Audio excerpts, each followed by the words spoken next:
Бұл төғыштарды Талас обласының Бақайаты айылынан көрүүгө болот. Буларды агроном Нурлан Орозбаев 3 жылдан бери үй шартында багууда.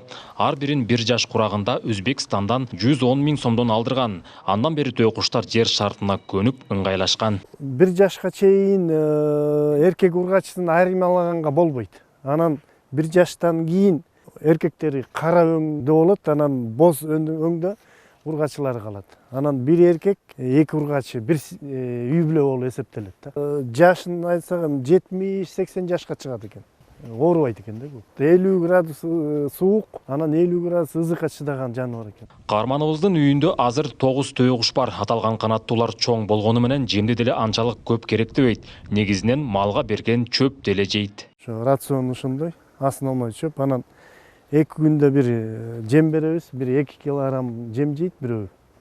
Жүгөрү, буудай, арпа, мөмө жемиштердин түрлү баарын жейт да. 1 жаштан ашкандан кийин эле жумуртка тууп баштайт. Болгондо 3 жаш, 3,5, 4 жаштан кийин барып анан булардын жумурткасынан жөжө чыгат. Бул канаттуунун эт майы жумурткасы дагы кымбат турат. Мындан улам каарманыбыз көбөйтүүгө аракет кылууда. Атайын инкубатор сатып алып, жумуртка салып чыгарууда.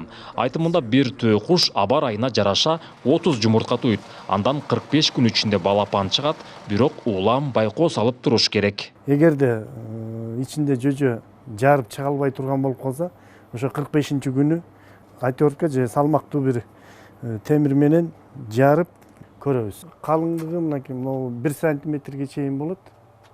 Калыңдыгы. Буну жөжөлөр ичинен слабый болуп калса, ошо жардам бериш керек, үстүнөн жарып туруп. Дем алганына дагы жана андан ары дагы өзү жарып кеткенине жардам бериш керек. Агрономдун аракети оң натыйжа берип, төкуштун алгачкы балапандары аман эсен чыккан. Азыр аларды ит мышыктан коруп аярлап багууда. Себеби ар бири 20 000 сомго чейин турат. Улам чыккандарын күнүнө жараша өзүнчө бөлүп койгон. Ушул тапта буйрутма берип, сатып алууга кезекке тургандар бар. Азыркы жөжө 15 күн, андан кийинкиси 10 күндүктөр. Жаңы чыккан жөжөсүнүн баасы мен угушумча бир 20 000, 15-20 000. Анан кийин булар күнүнө 1 сантиметр, 1,5 сантиметрге чейин өсөт. Анан ай сайын чоңойгон сайын баасы ошого өзгөрүлүп кошула берет.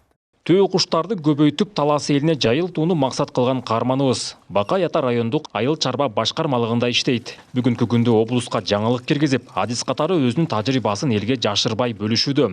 Айтымында бул канаттууну багып чоң кирешеге чыкса болот. Анын үстүнө облуста төкуштар өтө сейрек кездешет. Нурсултан Курманбеков, Кайнар Ормонов, ЛТР, Талас облусу.